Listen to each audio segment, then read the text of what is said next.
Details చూద్దాం. తూర్పుగోదావరి జిల్లాలో కల్తీపాల కలకలం ప్రజలను ఆందోళనకు గురిచేసింది. రాజమహేంద్రవరం శివారు, రాజనగరం, లాలా చెరువు పరిసర ప్రాంతాల్లో కల్తీపాలు తాగి నలుగురు మృతి చెందారు. పలువురు అస్వస్థతకు గురయ్యారు. అస్వస్థతకు గురైన వారిని రాజమహేంద్రవరం ఆసుపత్రికి తరలించారు. అందులో 3 ఏళ్ల చిన్నారి డయాలసిస్ చేయాలని వైద్యులు సూచించారు. మరో 2 ప్రైవేటు ఆసుపత్రుల్లో వెంటిలేటర్పై చికిత్స పొందుతున్నారు. ఒకే కుటుంబానికి చెందిన నలుగురితో పాటు మరికొందరు చిన్నారులకు డయేరియా, కిడ్నీ ఫెయిల్ అయినట్లు వైద్యాధికారులు ప్రాథమికంగా నిర్ధారించారు. ఇక ఆసుపత్రుల పాలైన బాధితులందరికీ ఒకే వ్యక్తి పాలు పోస్తుండటంతో అక్కడే కల్తీ జరిగి ఉండొచ్చని వైద్యాధికారులు, బాధితులు పోలీసులకు తెలిపారు. ఈ నెల 15న పాలు, పెరుగు చేదుగా అనిపించాయని కొంతమంది బాధితులు విచారణలో చెప్పారు. కోరుకొండ మండలానికి చెందిన ఓ పాల వ్యాపారి వీరందరికీ పాలు పోస్తున్నట్లు గుర్తించడంతో పోలీసులు అతన్ని అదుపులోకి తీసుకున్నారు. ఇక ఈ ఘటనతో జిల్లా కలెక్టర్ కీర్తి చేకూరి అధికార యంత్రాంగాన్ని అప్రమత్తం చేశారు. జిల్లా వైద్య ఆరోగ్య శాఖ, ఫుడ్ సేఫ్టీ అధికారులు విచారణ చేపట్టారు. ఇక పాల వ్యాపారిని కోరుకొండ సర్కిల్ కార్యాలయంలో విచారించారు.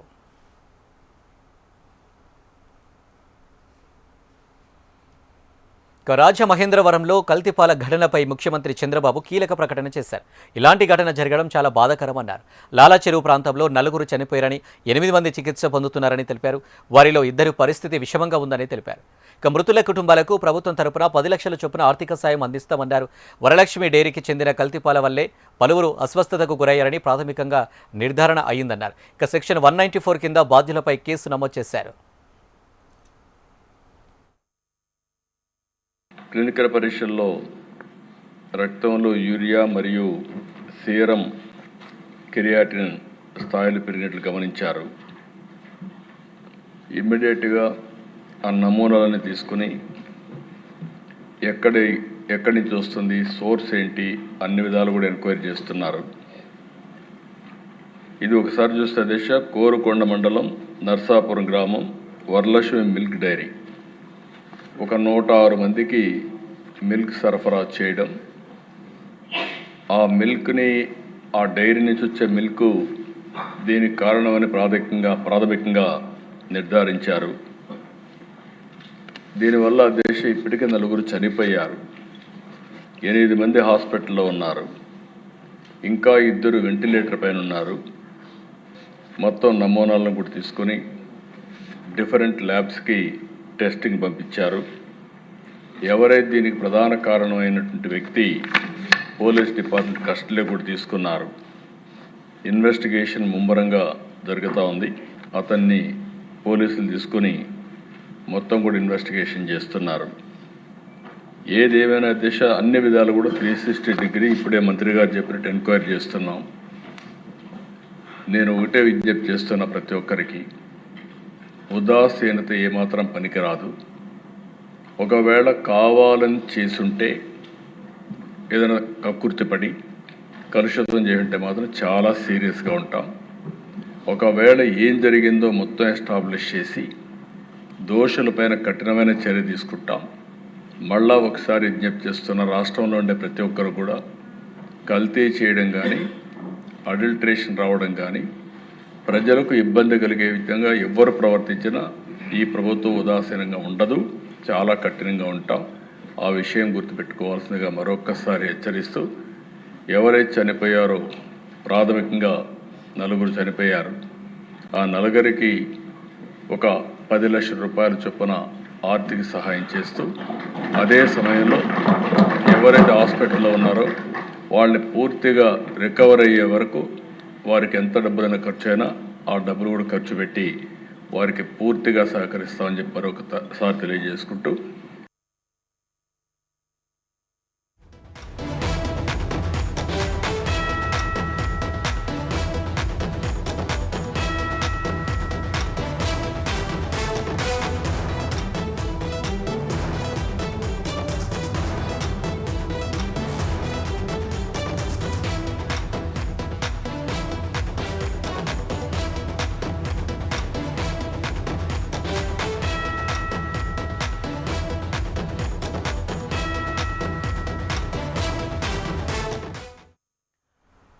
ఇక తెలంగాణ అసెంబ్లీ బడ్జెట్ సమావేశాలకు తేదీలను ఖరారు చేసింది ప్రభుత్వం. మార్చి 16 నుంచి 30 వరకు శాసనసభ సమావేశాలు నిర్వహించాలని నిర్ణయించింది.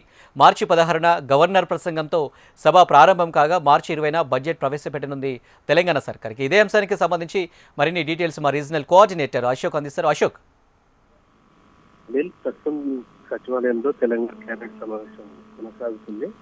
అయితే మార్చి 16 నుంచి 30 వరకు బడ్జెట్ సమావేశాలు నిర్వహించాలని చెప్పేసి కేబినెట్ ఆమోదం తెలిపింది. మార్చి 16న గవర్నర్ ప్రసంగం, అలాగే మార్చి 20న తెలంగాణ రాష్ట్ర బడ్జెట్ ను డిప్యూటీ సీఎం బట్టి విక్రమార్క అసెంబ్లీలో ప్రవేశపెడతారు. మార్చి 19న ఉగాది వస్తుంది, మార్చి 21న రంజాన్ వస్తుంది. సో ఈ రెండు పండుగల మధ్య మార్చి 20న బడ్జెట్ ప్రవేశపెడతారు. ప్రస్తుతం అయితే కేబినెట్ సమావేశం కొనసాగుతుంది. 5 గంటలకు పైగా కేబినెట్ సమావేశంలో పలు కీలక నిర్ణయాలు తీసుకున్నారు. సో శాసనసభ బడ్జెట్ సమావేశం సంబంధించి అయితే డేట్ను కన్ఫర్మ్ చేయడం జరిగింది. అనిల్.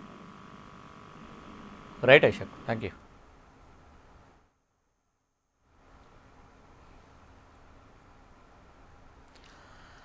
రాజమండ్రిలో కల్తీపాల ఘటనపై ఏపీ హోంమంత్రి అనిత స్పందించారు. పాల షాంపిల్స్ సేకరించమని, కల్తీపాల బాధ్యులను వదిలేది లేదని అనిత హెచ్చరించారు. ఘటనలో 4 చనిపోగా 2 వెంటిలేటర్పై ఉన్నట్లు తెలిపారు హోంమంత్రి అనిత.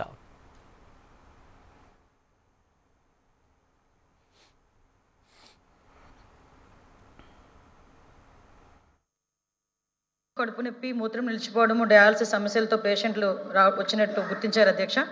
లాలాచెరువు ప్రాంతంలో చౌడేశ్వర్ నగర్, స్వరూప నగర్ చెందిన వారుగా వారిని గుర్తించడం జరిగింది. క్లినికల్ పరీక్షల్లో రక్తంలో యూరియా మరియు సీరం క్రియాటిన్ స్థాయిలు పెరిగినట్లు గమనించడం జరిగింది. ప్రాథమిక ఎపిడాలజీ విచారణలో పాలు సేవించడం అనారోగ్యానికి కారణం కావచ్చు అని గుర్తించారు అధ్యక్ష. కోరుకొండ మండలం నర్సాపురం గ్రామంలో వరలక్ష్మి మిల్క్ డైరీ నుండి 106 కుటుంబాలకు పాలు సరఫరా చేయబడినట్లుగా గుర్తించబడింది. ఆ డైరీ నుండి పాల సరఫరాను తక్షణమే నిలిపివేయబడింది అధ్యక్ష. ఇప్పటి వరకు 4 దురదృష్టకర సంఘటన, 4 మరణాలు నమోదయ్యాయి. 8 మంది రోగులు ఆసుపత్రిలో చేరి చికిత్స పొందుతున్నారు అధ్యక్ష. వారిలో 6 మంది ప్రమాదం నుంచి బయటపడ్డారు. 2 వెంటిలేటర్పై చికిత్స పొందడం జరుగుతుంది అధ్యక్ష. చనిపోయిన వారిలో 2 మహిళలు, 2 పురుషులు. కృష్ణవేణి గారు 74 సంవత్సరాలు, రాధాకృష్ణమూర్తి గారు 76 సంవత్సరాలు, శేషగిరిరావు గారు 72 సంవత్సరాలు, రమణి గారు 58 సంవత్సరాలు. ఈ ర్యాపిడ్ రెస్పాన్స్ టీంని ఏర్పాటు చేయడమే కాకుండా అధ్యక్ష, పర్యవేక్షణ కూడా జనరల్ మెడిసిన్ నిపుణులు, మైక్రోబయాలజీ. రాజమండ్రిలో కల్తీపాల ఘటనపై దర్యాప్తును స్పీడప్ చేశామని జిల్లా ఎస్పీ నరసింహ అన్నారు. ఇప్పటివరకు కల్తీపాలు తాగి 3 చనిపోయారని ఎస్పీ తెలిపారు.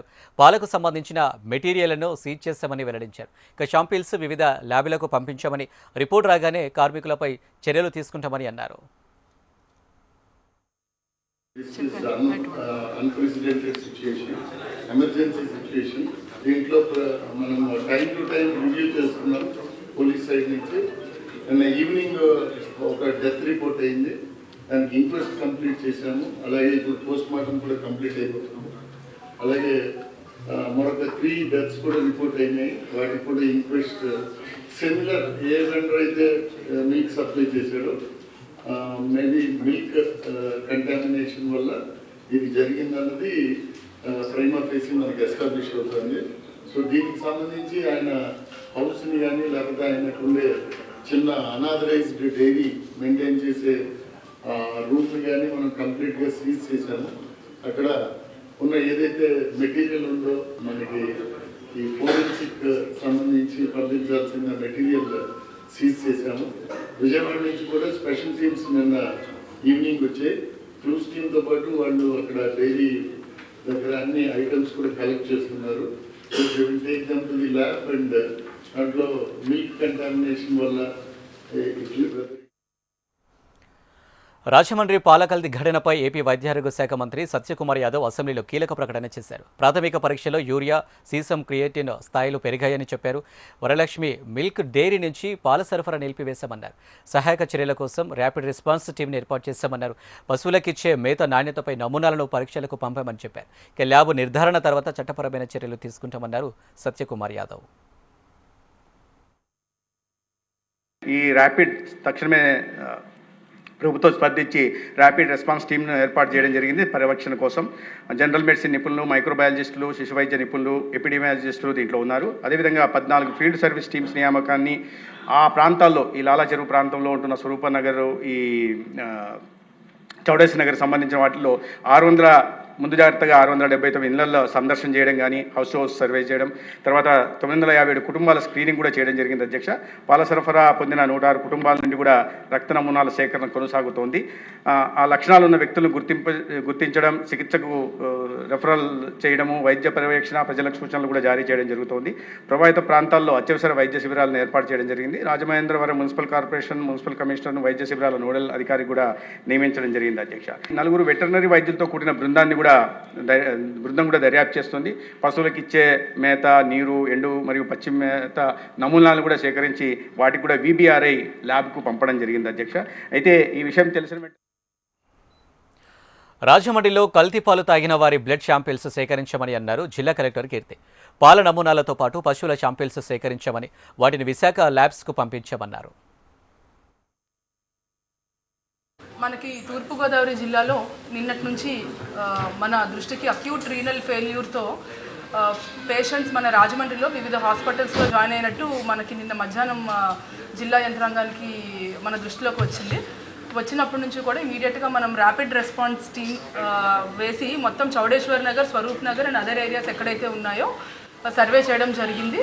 సో అన్ని సర్వేలో కూడా వాటర్ శాంపిల్స్ నుంచి అన్నీ కూడా టెస్ట్ చేయడం జరిగింది. మనకు వాటర్ ఇష్యూస్ ఇవన్నీ కూడా రూల్ అవుట్ చేసుకున్నాము. తర్వాత ఈ అందరికీ కూడా there is one common link. Different హాస్పిటల్స్లో 12 మంది వరకు మన రాజమండ్రి అర్బన్ హాస్పిటల్స్లో ఈ అక్యూట్ రీనల్ ఫెయిల్యూర్తో సఫర్ అవుతున్నారు. కొంతమంది డయాలసిస్లో ఉన్నారు. అందరికీ కూడా ఎలివేటెడ్ రీనల్ లెవెల్స్ ఉన్నాయి. సో వీళ్ళందరికీ కూడా మనం కామన్ లింక్ చూస్తే there is one milk vendor who supplying. AP శాసన మండలి సమావేశాలు 8వ రోజు ఉద్రిక్తంగా మారాయి. తిరుమల నెయ్యి కల్తీ అంశం చర్చకు పట్టుబట్టిన వైసీపీ సభ్యుల ఆందోళనతో సభ గందరగోళంగా మారింది. సభ ప్రారంభం కాగానే వైసీపీ సభ్యులు తిరుమల నెయ్యి అంశంపై చర్చ జరపాలని వాయిదా తీర్మానం ఇచ్చారు. ఇక మండలి చైర్మన్ దీనిని తిరస్కరించి ప్రశ్నోత్తరాలు ప్రారంభించారు. దీనిని నిరసిస్తూ వైసీపీ సభ్యులు తమ స్థానాల్లో నిల్చొని నినాదాలు చేశారు. ఇక నిరసన మరింత ముదిరి వైసీపీ సభ్యులు ఏకంగా చైర్మన్ పొడియంపైకి ఎక్కి నినాదాలు చేశారు. ఈ చర్యల్లో సభలో తీవ్ర గందరగోళం ఏర్పడింది. ఈ రకమైనటువంటి పరిస్థితులు ఈ సభలో ఉద్భవిస్తూ ఉంటుంటే గత 4 రోజుల నుంచి కూడా సభ జరగకుండా మీరు ఈ రకమైనటువంటి ప్రక్రియకి అవకాశం ఇచ్చేలాగా ఉంది అంటే మీ మీద కూడా ఒక అభిప్రాయం కలిగే అవకాశం కలిగింది అధ్యక్ష. కల్తీ నెయ్యి అంశంపై ఏపీ బీఎస్సీ సమావేశంలో మంత్రి పయ్యావుల కేశవ్, ఎమ్మెల్సీ బొత్స సత్యనారాయణ మధ్య మాటల యుద్ధం నెలకొంది. కల్తీ అంశంపై బీఎస్సీలో ఒకటి, సభలో ఇంకొకటి చెబుతున్నారని ఎమ్మెల్సీ బొత్స సత్యనారాయణ ఆరోపించారు. ఇక బొత్స వ్యాఖ్యలకు మంత్రి పయ్యావుల కేశవ్ స్పందించారు. తాము సభలో బయట ఒకటి చెబుతున్నామని కౌంటర్ ఇచ్చారు. కల్తీ నెయ్యి అంశంపై తాము అసెంబ్లీలో మండలిలో చర్చ పెడతామని మొదటి రోజే చెప్పామని గుర్తు చేశారు. ఇక బడ్జెట్పై కూడా చర్చ పెట్టాలని బొత్స కోరారు. అయితే ఇప్పటికే బడ్జెట్పై చర్చ పూర్తయిందని మంత్రి తెలిపారు. ఇక ప్రజా సమస్యలను గాలికి వదిలి రాజకీయ ప్రయోజనాల అంశాలను ఉంచుకున్నారని మంత్రి పయ్యావుల కేశవ్ అన్నారు. ఇక లడ్డులో కల్తీ నెయ్యి అంశంపై 4 రోజుల సభ సమయాన్ని వృధా చేశారని వైసీపీ సభ్యులను ఉద్దేశించి మంత్రి ఫైర్ అయ్యారు.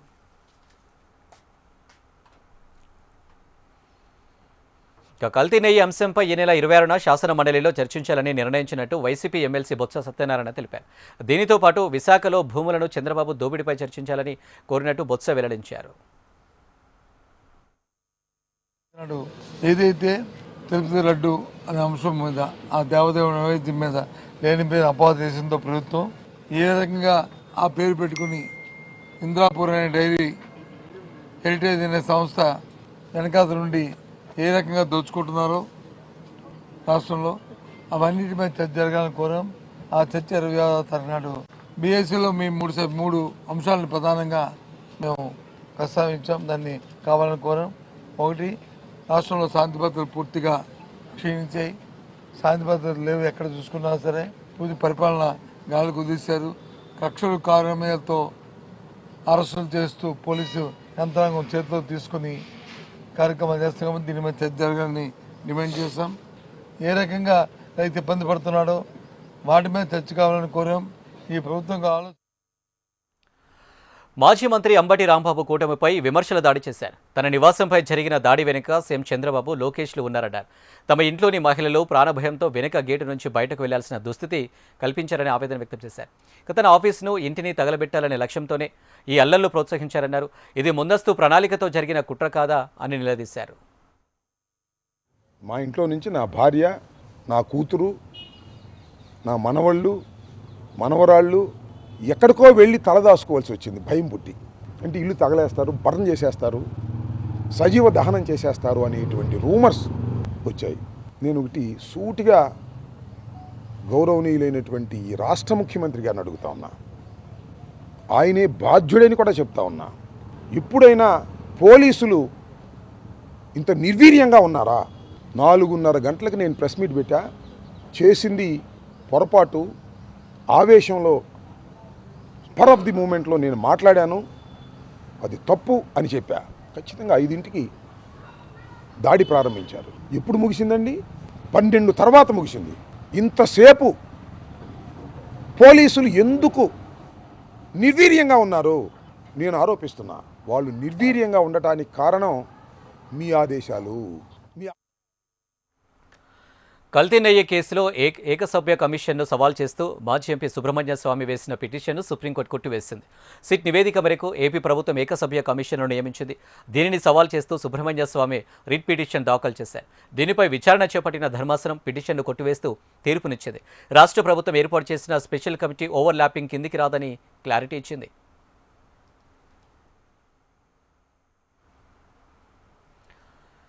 ఇక తిరుపతి లడ్డు కల్తీ నెయ్యి వ్యవహారంపై సిపిఐ జాతీయ నేత నారాయణ తీవ్రస్థాయిలో మండిపడ్డారు. రాజకీయాల కోసం శ్రీవారిని వాడుకొని భక్తుల మనోభావాలు దెబ్బతీయదని ఆయన హితవు పలికారు. ఇక సిబిఐ సిట్ విచారణ జరిపి నివేదికలు ఇచ్చిన చర్యలు తీసుకోకుండా కాలయాపన కోసం మళ్లీ ఏకసభ్య కమిషన్ వేయడమేంటని ప్రభుత్వాన్ని ప్రశ్నించారు. కల్తీ నెయ్యి అంశంలో అధికార ప్రతిపక్ష పార్టీలు 2 నాటకాలు ఆడుతున్నాయని ఫైర్ అయ్యారు. ఒకరిపై ఒకరు నిందలు వేసుకోవడం మాని వెంటనే దోషులకు కఠిన శిక్ష పడేలా చూడాలని నారాయణ డిమాండ్ చేశారు. లడ్డు విషయాన్ని రాజకీయంగా మార్చేసి దేవుడికి అన్యాయం చేయడం కాకుండా కోట్లాది మంది భక్తులని మనోగతాన్ని చెలగాట మారుతూ ఉన్నారు. తప్పు జరిగిన మాట వాస్తవమే, తప్పు తెలిసిన మాట వాస్తవమే, దాన్ని పదే చెప్పాల్సిన పని లేదు. మీ అరిచేతికి సోల్కి అర్థం అక్కర్లా, మీ చేతుల్లో ఉందే యాక్షన్ తీసుకోవచ్చు. మళ్ళా దాన్ని 1 మ్యాన్ కమిషన్ పెట్టి అసెంబ్లీలో చర్చ పెట్టి ఆ లడ్డులో ఎన్ని పురుగులు ఉన్నాయో, ఎంత మగ్గిపోయిందో, ఎంత పొందుకోముందో చెప్పడం ద్వారా మీరు ఏం సాధించబోతారు? పవిత్రమైనటువంటి వెంకటేశ్వర స్వామి పవిత్రత చెడగొడతారు, భక్తుల మనోభావాన్ని దెబ్బకొట్టిస్తారు. మీరు రాజకీయంగా ఒకరినొకరు మీ పొప్పం కల్పించుకోవడానికి, మీ రాజకీయ ఉద్దేశాన్ని నెరవేర్చుకోవడానికి అటు వైఎస్ఆర్ పార్టీ టీడీపీ 2 కూడా పోటీ పడతా ఉన్నాయి.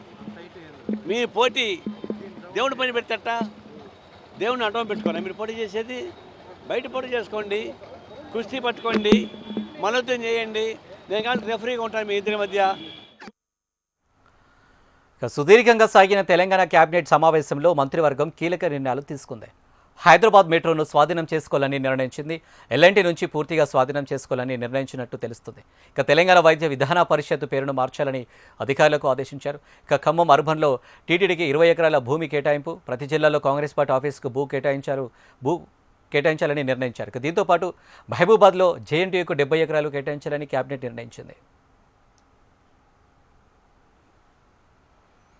గాంధీ సరోవర్ ప్రాజెక్టుపై బీజేపీ రాష్ట్ర అధ్యక్షులు రామచంద్రరావు ఎక్స్ వేదికగా స్పందించారు. ఇప్పటికే వేలాది మంది పేద కుటుంబాలు హైడ్రా పేరిట వేధింపులకు గురయ్యారని ఆయన ఆరోపించారు.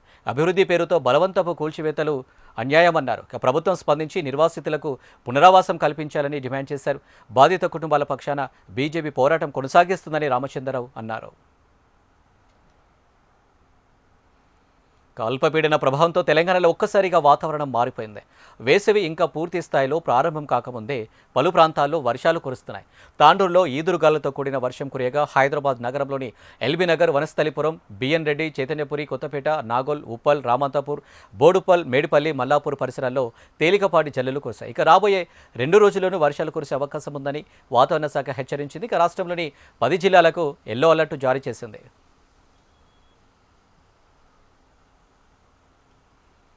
బీజేపీ ఎమ్మెల్యే వెంకటరమణారెడ్డి కామారెడ్డి కలెక్టరేట్లో అధికారులతో భేటీ అయ్యారు. ఆర్టీఐ కింద దరఖాస్తు చేశారన్నారు. నిజాలు తేల్చాలని అధికారులను కోరినట్టు ఎమ్మెల్యే తెలిపారు. ప్రభుత్వం తలుచుకుంటే 2 నిమిషాల్లో నిజాలు బయట పెట్టవచ్చన్నారు. తప్పు చేసినా కాంగ్రెస్ నేతలు బయట తిరుగుతున్నారన్నారు. బీజేపీ నేతలపై మాత్రం కేసులు పెట్టి అరెస్టు చేస్తున్నారని ఆరోపించారు. తనపై ఆరోపణలు చేస్తున్న వారు ఒరిజినల్ డాక్యుమెంట్స్తో రావాలని ఎమ్మెల్యే వెంకటరమణారెడ్డి అన్నారు.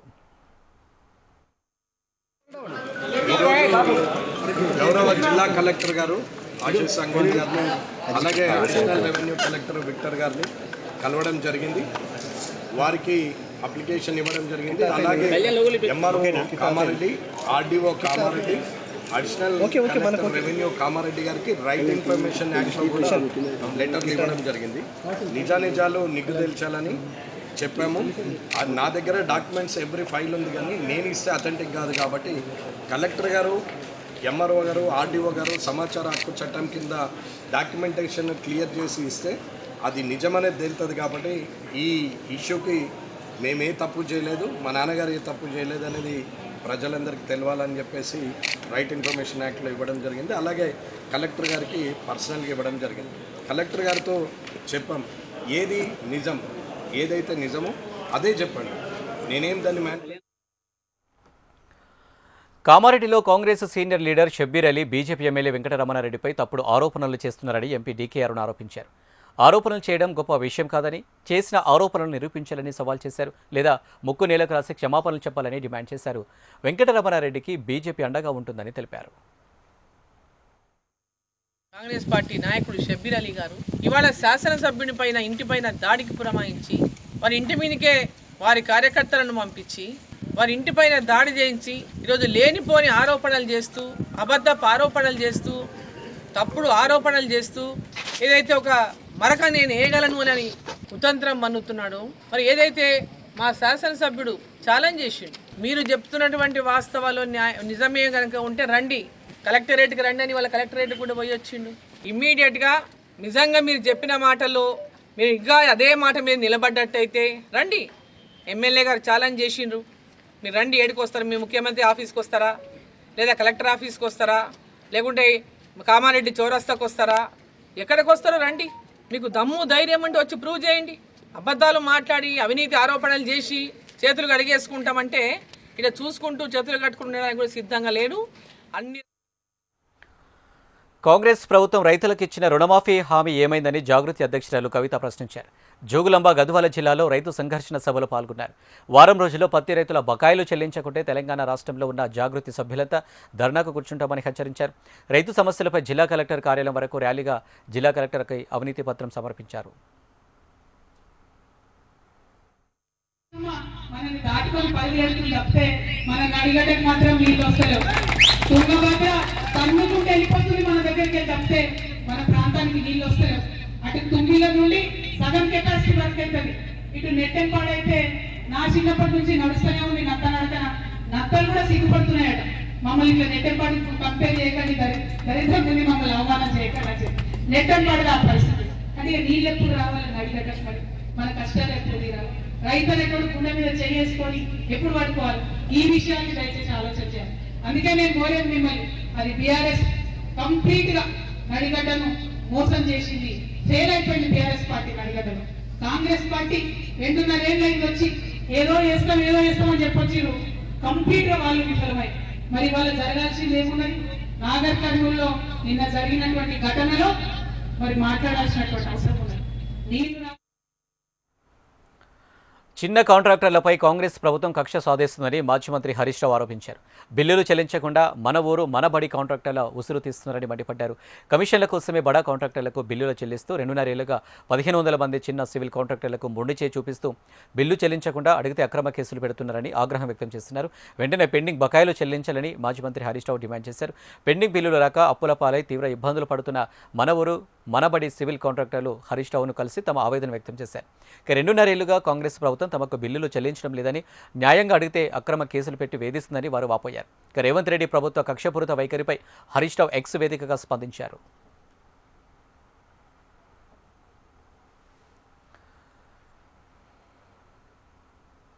ధనవంతులను మరింత ధనవంతులుగా చేయడం సాధారణ కంపెనీల లక్ష్యంగా ఉంటుందని, కానీ భారత్ ట్యాక్సీ లక్ష్యం కష్టపడే డ్రైవర్లను యజమానులను చేయడమని అన్నారు కేంద్ర హోంశాఖ మంత్రి అమిత్ షా. ఢిల్లీలో భారత ట్యాక్సీ ప్రాజెక్టు విశేషాలను ఆయన ట్యాక్సీ డ్రైవర్లకు ఆయన వివరించారు. కష్టపడి పనిచేసే సామాన్యుడికే లాభాలు దక్కాలనే ఉద్దేశంతో భారత్ ట్యాక్సీని తీసుకొచ్చినట్లు స్పష్టం చేశారు. డ్రైవర్లు కేవలం 500 రూపాయల పెట్టుబడితో ఈ భారత్ ట్యాక్సీ ప్రాజెక్టులో చేరవచ్చన్నారు. మొదటి 3 ఏళ్ల పాటు డ్రైవర్లకు నిర్ణీత అద్దె లభిస్తుందని, ఆ తర్వాత వారు లాభాల్లో వాటా పొందుతారని అమిత్ షా తెలిపారు. సంస్థ సంపాదనలోంచి 20% నిధులు ట్యాక్సీ మూలధనంగా జమ అవుతుందని, మిగిలిన 80% లాభాలను డ్రైవర్లు నడిపిన కిలోమీటర్ల ఆధారంగా నేరుగా వారి ఖాతాల్లోనే జమ చేస్తామని ట్యాక్సీ డ్రైవర్లకు వివరించారు అమిత్ షా. अभी हम सब छोटा छोटा काम करते हैं, सारथी है, हमारे पास इतनी पूंजी तो है नहीं कि इतना बड़ा कंपनी खड़ा कर ले। हमने अभी भारत की 5 बड़ी कोऑपरेटिवों को मिलाकर ये खड़ा कर दिया। अब जैसे आपकी संख्या बढ़ती जाएगी, जो सारथी इसमें पार्टनर बनना चाहता होगा, कंपलसरी नहीं है, आप बनो ना बनो आप पर निर्भर है। 500 रुपये का अगर आप शेयर लोगे तो आप इसके मालिक हो जाओगे। आप मेरी बात समझ गए? फिर जब भारत टैक्सी का बोर्ड ऑफ डायरेक्टर का चुनाव होगा, तब इसमें कुछ सीटें सारथियों के लिए भी चिन्हित रखी, जैसे अभी भाई साहब बोर्ड ऑफ डायरेक्टर में आ गए, तो वो आपके सारे हितों की चिंता करेगा। कंपनी आपका ही है, मुनाफा भी 20% रिजर्व करेंगे, जिससे పట్టుదల, స్పష్టమైన ఆలోచన, సరైన ప్రణాళికలతో ఆపరేషన్ త్రాసి-1 నిర్వహించామన్నారు major general APS Bal. Jammu కాశ్మీర్లోని కిష్త్వార్లో జరిగిన ఈ ఆపరేషన్లో 3 ఉగ్రవాదులను హతమార్చినట్లు ఆయన స్పష్టం చేశారు. గత కొన్ని నెలలుగా అన్ని భద్రతా దళాలు, ఏజెన్సీలు సమగ్ర విధానంతో చేసిన అవిశ్రాంత కృషి వల్లనే ఈ విజయం సాధ్యమైందని ఆయన కొనియాడారు. ఈ ఆపరేషన్లో భారత సైన్యానికి సంబంధించి ఎలాంటి ప్రాణనష్టం, గాయాలు జరగలేదన్నారు. అయితే ఆపరేషన్ త్రాసి-1లో విరోచితంగా పోరాడిన శునకం టైసన్ ప్రాణత్యాగం చేసిందని తెలిపారు major general APS ball. Recently concluded operation of Tarashi is the perfect example of perseverance, clarity of thought, proper planning, the vision which we had, and most importantly relentless efforts of the months, an integrated approach of each and every force and each and every agency working over here. And most importantly, it is the perfect example of seamless coordination at all levels, from the troops working on ground, from all of us sitting over here, between the corps commanders, the ADGs, IGs, between the DGP and the army commander. And let me tell you that everybody contributed towards the success of this operation decisively. All the resources which were available to all of us, all were employed in a joint and integrated manner, from a dog to a drone. And what you see, the success you see today, is actually the reflection of the strength. Tamil Nadu CM స్టాలిన్పై తీవ్ర స్థాయిలో విరుచుకుపడ్డారు TVK chief Vijay. ఈ ఎన్నికలు విజయ్ స్టాలిన్ల మధ్య యుద్ధమని అన్నారు. తమిళనాడు ప్రజలకు అవినీతికి మధ్య, ప్రజలకు లంచగొండితనానికి మధ్య, ప్రజలకు డీఎంకే ప్రభుత్వానికి మధ్య జరుగుతున్న యుద్ధమని విజయ్ వివరించారు. వెల్లూరు జిల్లా కొల్లమంగళంలో ఏర్పాటు చేసిన బహిరంగ సభలో ప్రసంగించిన విజయ్, సీఎం స్టాలిన్ నిజమైన స్నేహితులు లంచం, అవినీతి అని, రాజకీయ లాభాలపైన ఆయన దృష్టి అంటూ సంచలన వ్యాఖ్యలు చేశారు. కరప్షన్ గురించి ప్రశ్నిస్తే తమపై బురద జల్లుతారని విమర్శించారు. రాబోయే అసెంబ్లీ ఎన్నికలు ఢిల్లీ రాజకీయాలకు సంబంధించినవి కావని, రాష్ట్రంలోని అవినీతి పాలనకు సంబంధించినవని స్పష్టం చేశారు టీవీకే చీఫ్ విజయ్. விஜய்க்கும் ஸ்டாலின் சாருக்கும் நடக்கிற போர், இதுக்கு நடுவுல இந்த என்டிஏ, டெல்லி, இதெல்லாம் என்ன லாஜிக்னே புரிய மாட்டேங்குது சார். தமிழ்நாடு தான் விஜய், இந்த விஜய் தான் தமிழ்நாடு. தூய சக்தி டிவிகேவுக்கும் தீய சக்தி டிஎம்கேவுக்கும் தான் இந்த போர். இதுவரைக்கும் நடந்த எலெக்ஷன் வேற, இப்போ நடக்க போற எலெக்ஷன் வேற. ஒவ்வொரு 5 இயர்ஸுக்கும் நடக்கிற எலெக்ஷன் மாதிரி இதை நினைச்சிடாதீங்க. 50 வருஷத்துக்கு ஒரு வாட்டி நடக்க போற ஒரு எலெக்ஷன் மாதிரி இது. அதிசய எலெக்ஷன். ஒரு எலெக்ஷன்ல அவங்களோட எதிரிகளை தான் எதிர்ப்பாங்க, அப்படிதான் எதிர்ப்பாங்க, அதுதான் யதார்த்தமும் கூட. ஆனா இந்த எலெக்ஷன்ல தான் ஒட்டுமொத்தமா எல்லாருமா சேர்ந்து ஒருத்தனை ఎదుర్కறாங்க. పలు దేశాలపై ట్రంప్ యంత్రాంగం ఎడాపెడా విధించిన సుంకాలను అమెరికన్ సుప్రీంకోర్టు తోసిపుచ్చడంతో స్టాక్ మార్కెట్లు లాభాల బాట పట్టాయి. రూపాయి బలపడడం, గ్లోబల్ మార్కెట్ల వెన్నుదన్నుతో అన్ని రంగాల షేర్లలో కొనుగోలు జోరు నెలకొంది. ముడి చమురు ధరలు దిగివస్తాయనే సంకేతాలు ఎఫ్ఐఐల రీఎంట్రీ మార్కెట్లో జోష్ నింపాయి. మొత్తం మీద సెన్సెక్స్ 479 పాయింట్ల లాభంతో 83,294 పాయింట్ల వద్ద ముగియగా 141 పాయింట్లు లాభపడిన నిఫ్టీ 25,713 పాయింట్ల వద్ద క్లోజ్ అయింది.